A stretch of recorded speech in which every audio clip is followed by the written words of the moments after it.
I'd like to introduce our next speaker. And again, I don't really have to introduce her. Marlyn is over here.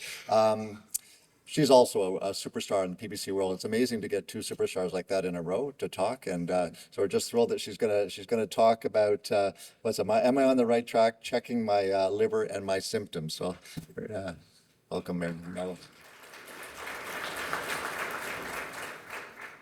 Hi, it's me again. I was asked to talk about am I on the right track? And I decided to phrase this conversation in the context of a paper that came out recently, just a couple of months ago, which I thought was a wonderful paper. It was genius. I don't know why I didn't think of doing this myself. And I really liked it. And what they did was they conducted a Delphi study, which is a highly rigorously scientific way of determining an expert consensus on something. And they included many patients with PBC as well as providers who take care of PBC. And they went through like, what questions should I be asking my doctor? And so that's what we're going to go through is what questions should you be asking to know if you are on the right track. And so I don't have any of those like answer the questions on the app, but I hope that we are going to go through a lot of questions and I hope that you will ask them to yourself about your own disease. And if you don't know the answer, maybe jot them down and these will be questions that you can pose to your doctor when you see them. So in this study, they go through a rigorous process where they come up with candidate questions and then they revise them and then they have all the respondents vote on them and rank them in hierarchy in terms of what do you think is the most important question. And then they have in-person discussions to try and distill down to what are the most important questions you should be able to answer yourself about your disease. All right, so here's the results. And everybody who ever gives a talk knows you're not supposed to show a slide like this. But the reason I want to show it to you is because I want to ask on behalf of all hepatologists everywhere, please do not try to ask all these questions in one visit. Okay? They're divided up into different categories and maybe like one category at a time per visit would be manageable. All right, so the first group of questions is about diagnosis. And these are ranked in according to like the most popular question first. So based on which findings is my PBC diagnosed? So officially, there should be 2 out of 3 indicators of the disease: chronically elevated alkaline phosphatase, something found on biopsy, or positive AMA. If there's only one of those, then maybe the diagnosis is not quite as certain. And I think it's also helpful to know which one of those things was essential in your own diagnosis. How confident are you about my diagnosis? And that is not meant to be a threat to your provider.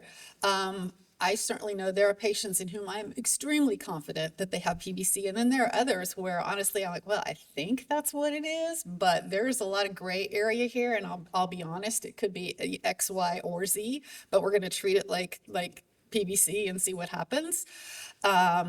Are there signs of autoimmune hepatitis? So this is a disease which is often misdiagnosed or confused with PBC. There are some patients who have both. There are some patients where it's very questionable whether you have both.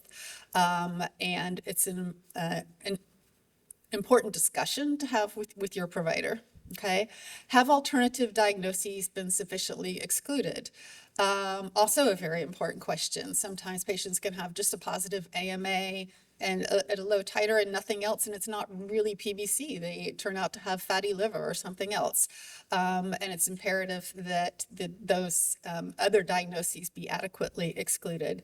And then, do I need a liver biopsy to check for other liver diseases? I talked this morning about how we don't routinely do liver biopsies to diagnose and stage PBC anymore, but there are instances where if the diagnosis is not completely clear, in Texas, as you mentioned, we have a lot of heavy people, and it is not uncommon to have both fatty liver and PBC, and sometimes how much is one damaging the liver versus the other requires a liver biopsy to sort it out. All right, so questions that you should ask yourself, your physician, about disease severity. What is my risk for disease progression? That's a tough one. We don't have crystal balls to predict the future, but there are indicators. I think some of the speakers earlier today gave you some hints about demographic backgrounds, whether you're younger. There are certain characteristics that can male. There are certain characteristics that may predict a higher risk for disease progression. It also relates to how well is your disease controlled at that moment. How would you stage my liver disease? And I've shown you kind of the basic stages that we use for PBC, basically 1, 2, 3, 4. And it's largely driven by the amount of scar tissue that's in the liver. This can be assessed by biopsy. It can be assessed by elastography, or we call the brand name FibroScan.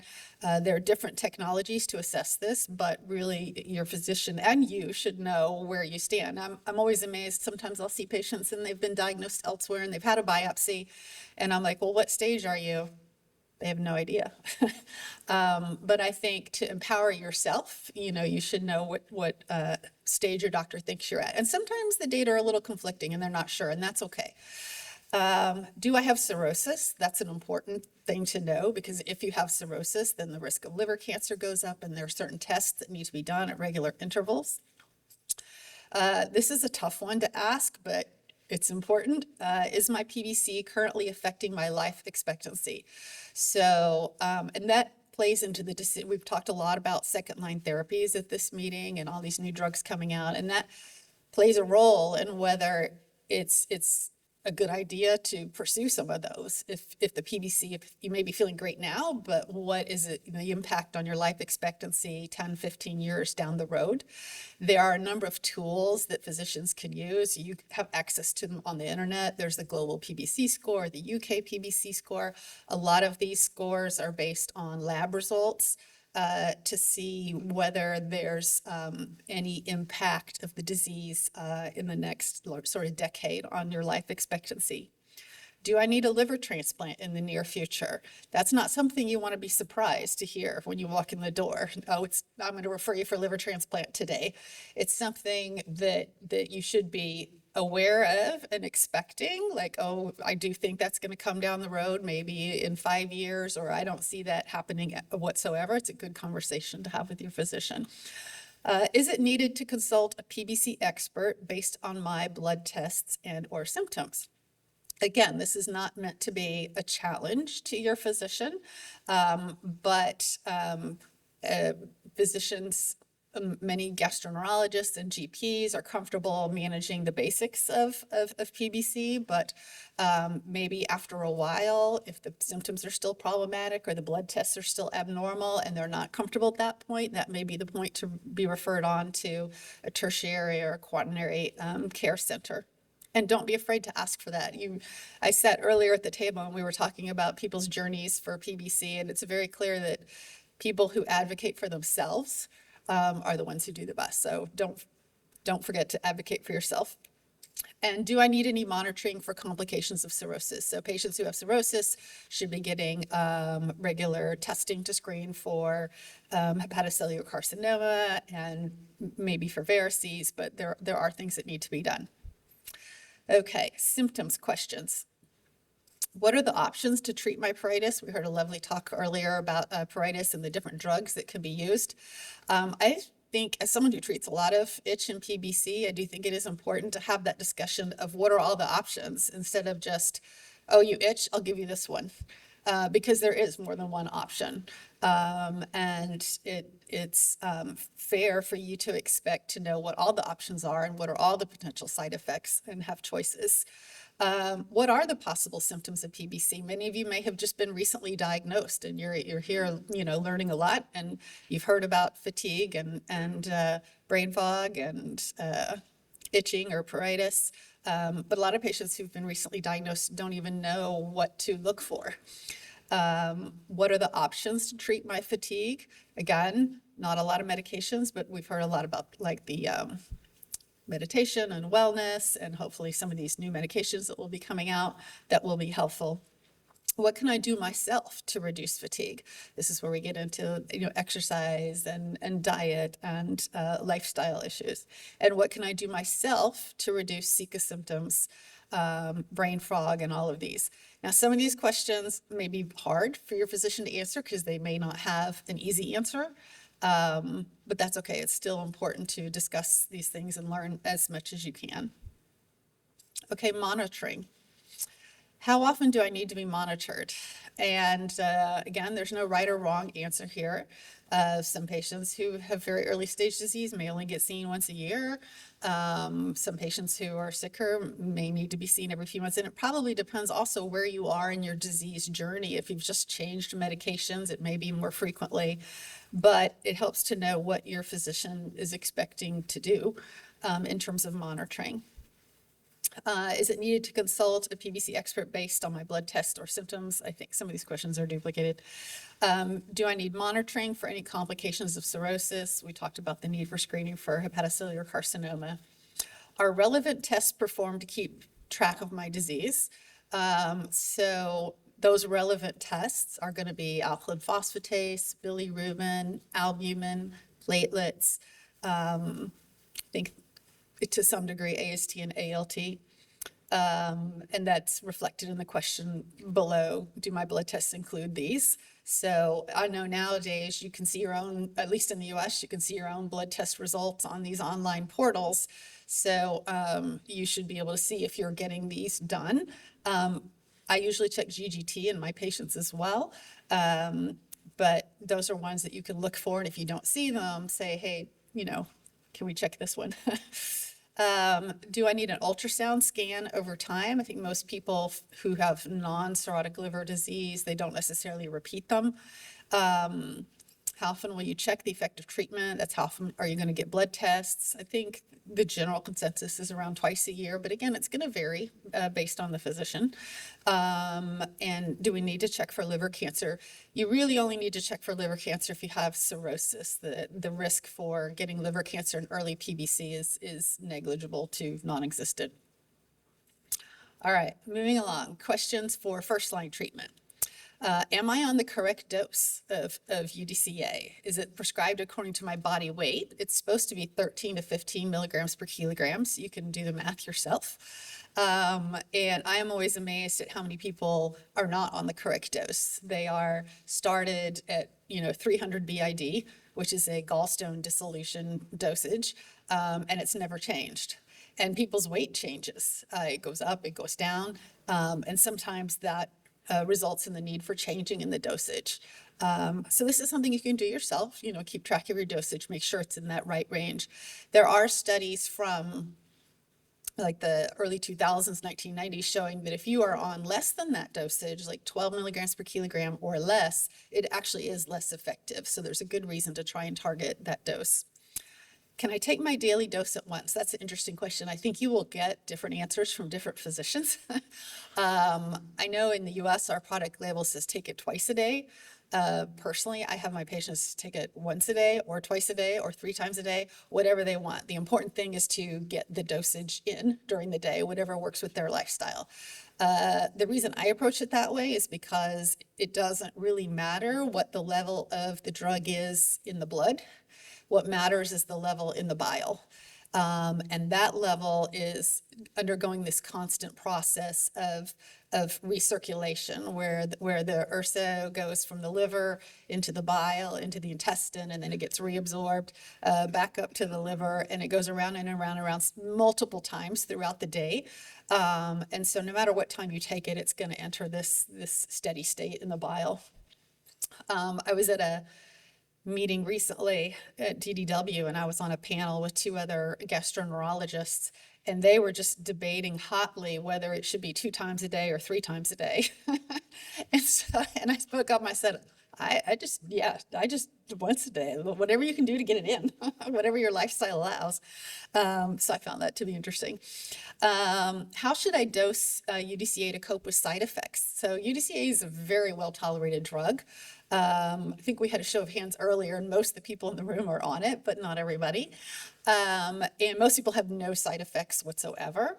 But it is an acid, it's a bile acid, and people who have, for example, esophageal reflux. Their GERD can get worse with this medication. Some people just don't tolerate it from a GI perspective. And so sometimes spacing it out, multiple doses, taking it with medication, et cetera, can make it better. Sometimes starting UDCA in people who have itching will actually temporarily make the itching worse. We don't know why that happens. My own theory is maybe it's starting to flush out some of those bile acids that were accumulated. But again, there are ways to cope with that, and over time it may get better. So if you find that the ursodiol is giving you side effects, instead of just stopping the medication or torturing yourself, go ahead and speak with your physician about it. They may have some tips on how to deal with it. All right, second line treatment questions. Do you have an explanation for my suboptimal blood results despite UDCA use? So there are many physicians who are not attuned yet to looking at the repeat blood tests after ursodiol to make sure that they are coming down. And it may take you to prompt them and say, how come, my tests are not normal yet? Is there anything we need to do about that? Which is the next question. Do I need additional therapy beyond UDCA? If I need additional therapy, what are the advantages and disadvantages of each treatment? We already discussed that there's now an array of multiple different options for second line treatment. And this requires a discussion of pluses and minuses of each drug, some of which will often include like accessibility, how easy it is for you to get the medication.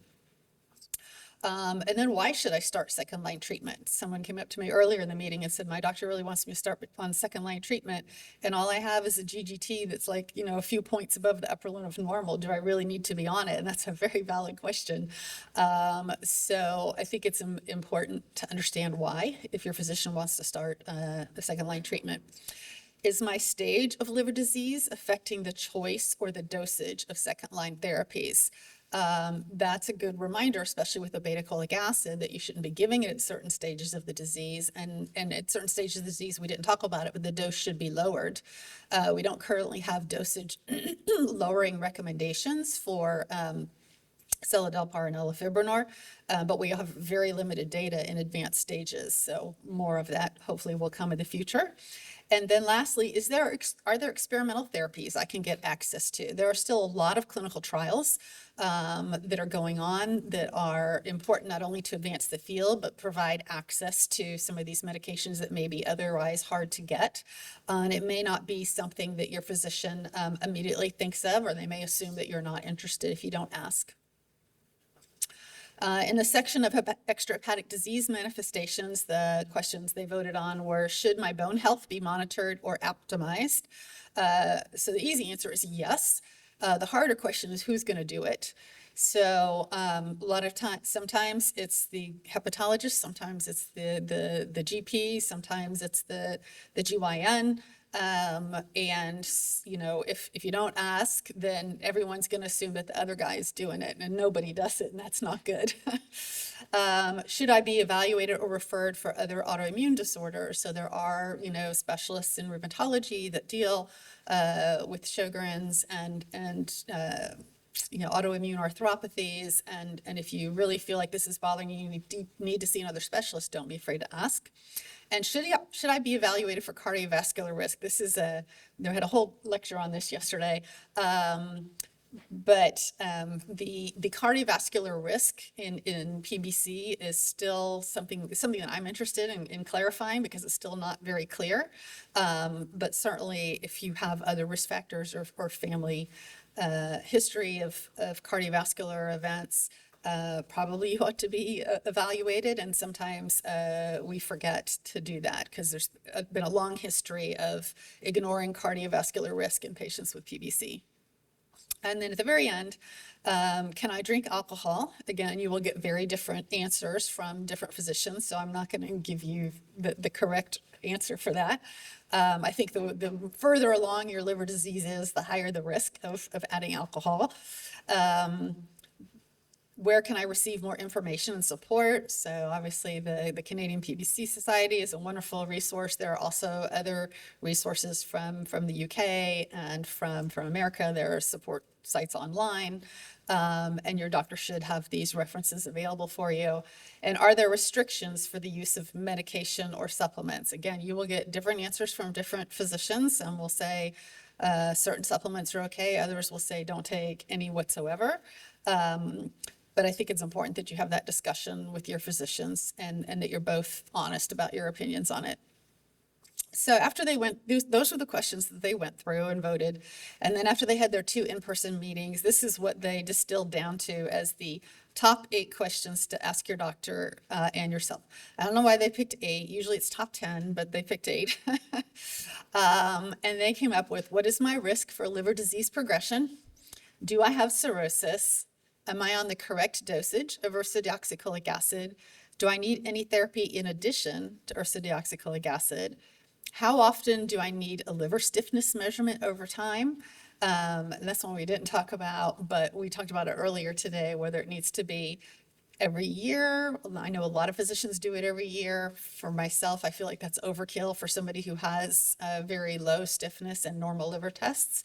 What are the options to manage my itching and fatigue?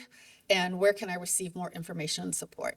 And if you want some of these questions and you don't remember them, I believe they are going to be posted on the Canadian PBC Society webpage, so you can reference those. And hopefully that helps you in kind of asking yourself where you stand and knowing what to discuss with your doctor. Again, not all at one visit.